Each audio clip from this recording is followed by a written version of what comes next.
Bhojpuri संगनी channel में आप सबके हार्दिक स्वागत बा।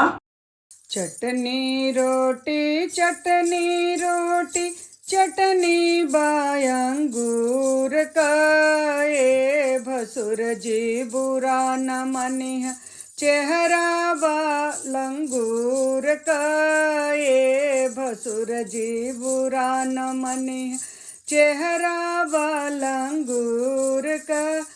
चटनी रोटी चटनी रोटी चटनी बायंगूर का ये भसुर जी बुरा न मनी चेहरा बालंगूर का ये भसुर जी बुरा न मनी है।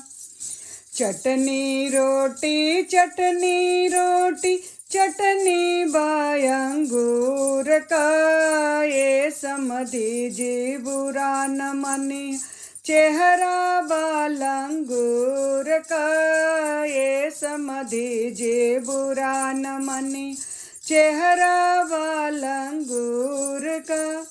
चटनी रोटी चटनी रोटी चटनी बायंगूर का ये बरती हवन बुरा न मनी चेहरा बालंगूर का ये बरती हवन बुरा न मनी चेहरा बालंगूर का ये बरती हवन बुरा न मनी चेहरा बालंगूर का।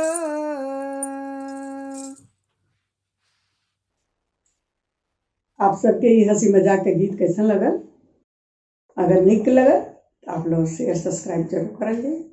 धन्यवाद।